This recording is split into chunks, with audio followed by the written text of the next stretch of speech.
Hi everyone, good Thursday afternoon and welcome to a special edition of GoLocal Live. I'm GoLocal News Editor Kate Nagel. I'd like to welcome in my guests, starting with Howard Fuller, Founding Director of the Institute for Transformation of Learning at Marquette University, former Milwaukee Superintendent of Schools, co-founded the Malcolm X Liberation University in Durham. In town today to speak at the Met High School Black Box Theater this evening on his book, No Struggle, No Progress. And of course, Dennis Lickey, Met School co-founder and co-founder of College Unbound, which is pretty much the crux of the talk this evening that we're going to hear about. So I'm going to start with you, Dennis, about bringing Howard into town and what you'd like to hear from him this evening. Great. So Howard and I met 25 years ago. He was there the first day of the Met. 10 years ago, I founded College Unbound, which is a college for adults who have left school at some time and want to come back to school. And it's helping people be leaders, fight for social justice. That's what Howard's been doing his whole life. And he's been back and forth a few times, but we thought we'd really bring him here tonight at a College Unbound event at the Met and have him talk about his struggles, his progress, and to really help people understand College Unbound. And we're trying to give bachelor's degrees to a more diverse population to be leaders in this state. And that's what Howard's going to be talking about. So it's great to have you here, Howard. Hey, it's great to be here, Dennis. Well, thanks for coming in. I want to talk a little bit, let's start with the book and then move towards that College Unbound model. So what are you going to be sharing with folks this evening from No Struggle, No Progress? Well, I think what we want to do is, because College Unbound is about social justice, and my book, which is a memoir, is about, my struggles over the years. And so what I want to try to do is to just talk to people about the whole notion of social justice and then connect that to the work that Dennis is doing with College Unbound. And then, it's going to be pretty much driven by people's questions. Like, I'm not going to bore people with a long speech or anything like that. So I'm really looking forward to the discussion. And, the title of the book and what you're going to talk about, this sort of universal kind of theme of the struggle. I mean, so many challenges facing young people today. And the College Unbound model, again, that outside the box thinking, if you will, to get young people that college education. How much does that struggle play into the day-to-day life of any student leading up through high school and college? Well, I think it's a particularly difficult thing for adults who have dropped out of school and now they're trying to live their lives and they got all the issues and pressures and all of that that comes. But to be able to come back and have a school that will give them credit for their life experiences, for example, that understands they can't be sitting in a classroom for 8 hours, that it's 3 hours a week. Their projects, there's all kinds of ways for them to, quote, get credit. And so, Dennis is kind of crazy, but he's also like a genius. And so this is just one great idea that he's had. And talk a little bit about that, Dennis. What these students sort of bring they bring with them when they come to College Unbound, as Howard alluded to, a whole set of experiences that, contributed to their education and not necessarily in a traditional setting. Right. And a lot of times people look for adults who haven't got their bachelor degree like, oh, they must not be so smart. They're incredible, because they've been working 5, 10, 15, 20 years, really being out in the community, being leaders in the community. They just don't have that degree. So we look from day one, we help them turn that experience into classes for credit. We find all kinds of ways, things they're doing right now. They might be leading an organization, they can get credit for that. They read Howard's book, they write a paper, so it's really capitalizing on who they are. And let's talk a little bit about that model, that College Unbound model. A lot of folks do know of it here in Rhode Island, but nationally, is this where an avenue that educators are really looking to pursue? Again, not that stringent, inside the box, K-16 and further model. Well, I would say, unfortunately, it's not a national model because you don't have people like Dennis in every single place, right? And it's taken them 10 years. I mean, we're just celebrating the fact that finally they're going to be able to get financial aid, right? And so the way this whole process is set up, it's not set up to have this type of innovation. And so now that he's got it all set in Rhode Island, almost all set, because I know how his mind works, he's going to be trying to figure out, okay, how do I get this in the rest of the country? And I hope I'm going to be able to help him if he ever decides to do Milwaukee that. next. Milwaukee next. So, Kate, it was kind of like the Met. We set up the Met School, and then some philanthropists found it and said, this is a great model. Nobody else was really doing that model, but got us to go around. So now we have 75 Met schools in the United States, over 100 around the country. So I hope that happens to College Unbound, starting in Milwaukee. Yeah, exactly, right. Well, clearly we've got the roots in Milwaukee. Let's talk a little bit about the Institute for Transformation of Learning. Tell us a little bit about your role there and sort of what that institute looks at and sort of the research that it's done. Well, I started the Institute in 1995 after I resigned from being the superintendent of Milwaukee Public Schools. And people who know universities know that institutes are just like platforms to allow you to do work. And so I was able to set this institute up and allow me to do the work that I wanted to do. So for example, you know, at one point in time, we were like an incubator for people who wanted to start schools. Okay.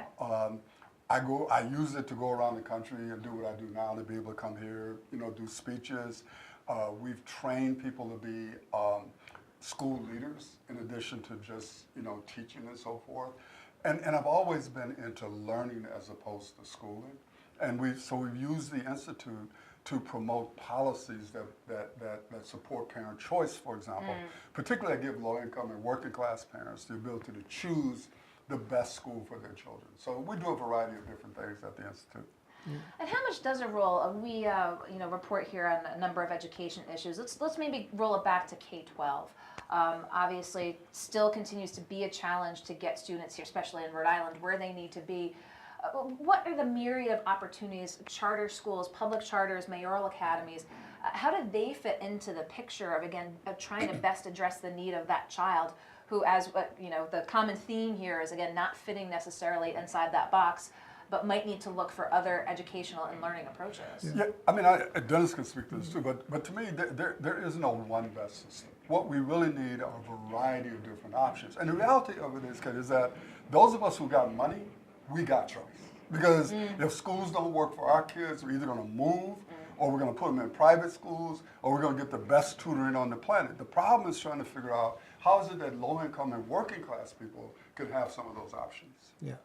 And I think anybody that's trying to do good things, whether it be a charter school or a state school, or that's just important because we need a lot of options. And we tried to build the Met, the big picture philosophy is that every kid has their own curriculum. So if his needs are different than mine, he can meet them within our school. And that's what seems to have caught on. People now understand that there's one size doesn't fit anything. So this discussion of College Unbound and bringing in Howard and this talk of perhaps looking at Milwaukee, Dennis, is that really that next step for College Unbound, looking at other opportunities around the country? Well, we're trying to get our proof point down, get it done so it's very good. We've had pretty amazing results over the last years. And then we're ready. We never thought it would just be a school for Rhode Island. We always thought eventually it would be something for the 37 million people that started school and didn't finish. And the last piece I want to say, Kate, is that when we look at one of our emphasis tonight is when we look at the leadership in Rhode Island, it's so not diverse.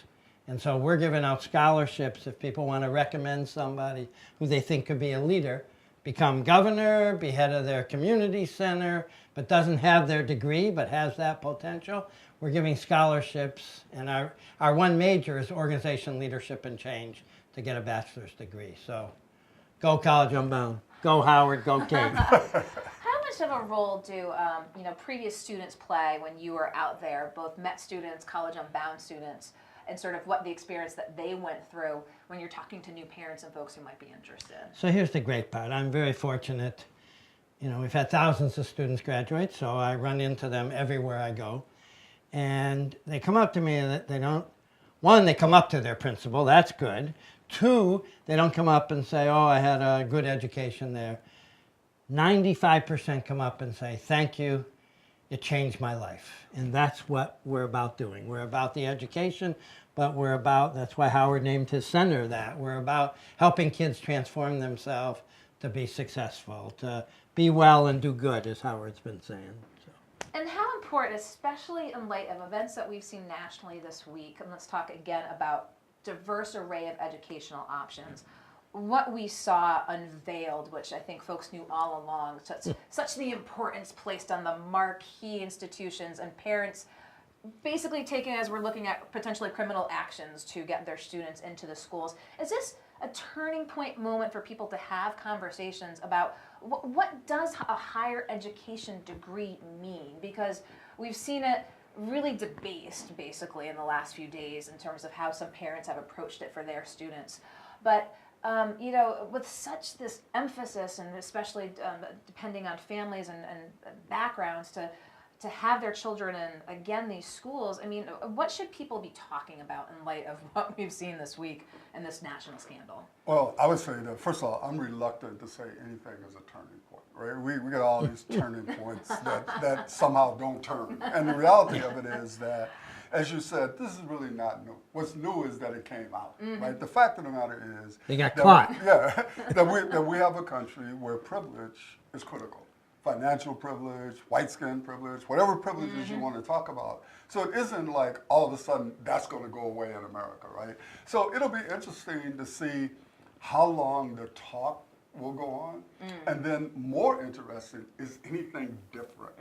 Is it going to change the reality that this particular incident is brought out to us? And I have to say, put me on the pessimist list in terms of this is really going to lead to sweeping change. I would hope so, but I'm a pessimist. Yeah, and my thing is, it's kind of, I'm at the opposite end of that in a beautiful way. You want to go back to college? We help you in any way we can to get you through, which is the opposite of those colleges brag about how many people they turn down. So, But there we go. College Unbound presents an opportunity again for students to get that degree. And you've had some conversations since you've been here in town. Talk with us a little bit what you've been setting up for Howard as he's been here talking with folks in the program. Yeah. Well, whenever Dennis brings me into town, it isn't like I can come in and chill, right? So it's like, okay, I'm picking up at 7:45, we meet with this group, and then at 9, and then at 10, and then at 12, and then at 1, and then I'm gonna give you a break between 1 and 3. Then you gotta be back at 4. Yeah. But I love it. You know, He did ask if he was going to get food today for lunch. As we like to say, I told we ate yesterday. I told him it was at one of the meetings. So, you know, it gives me a chance to talk with students, gives me a chance to talk with the staff.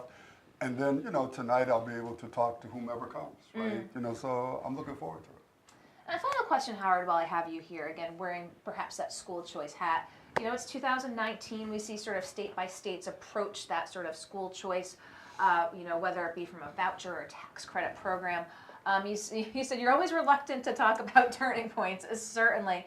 But, you know, when you see these waiting lists, and the waiting lists are extreme here in Rhode Island as they are in the rest of the country, for parents who just say, I want an other option, you know, is this ever politically going to be feasible to be able to meet the demand of these families who say, please just let us have another opportunity that we would like to be able to pursue? Well, it's going to be politically feasible if we make it so.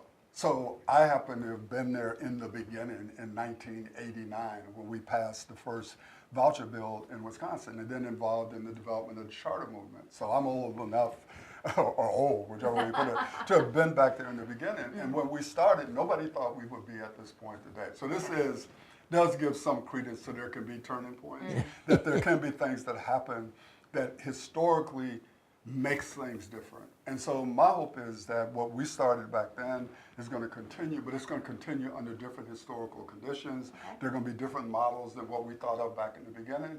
But I don't think we can ever go back to the idea of the one best system. Yeah. Indeed. Well, I'm glad that I was able to get both of you in here in studio tonight before the talk that just taking place at what time? 5:30 food, 6 o'clock, Howard goes on. Okay, 5:30 food, maybe some socializing, and then Yep. hearing from Howard Fuller, author of No Struggle, No Progress. You can hear Howard's story, again, his views on College Unbound and the education system across the country in general. So we'll provide that information after the fact as well. Well, gentlemen, thank you so much for Thank you taking so the much time for to come having in. us. Thank you, I Kate. appreciate it. All right, I'll do my College Unbound shirt. I'm ready. Giving the plugs. Well, again, All thank you right. for watching here at Go Local Live. We'll be back later on this afternoon, so we look forward to seeing you here at Go Local Pro.